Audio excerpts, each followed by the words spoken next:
वाजे भूज सहतर बापे का जगदीश राम भाठा जे झोकल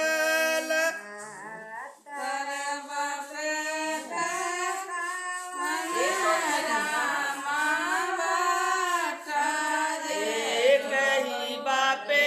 कयासा देला वाजे भूज सहतर बापे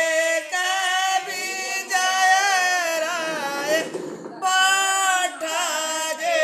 झोकल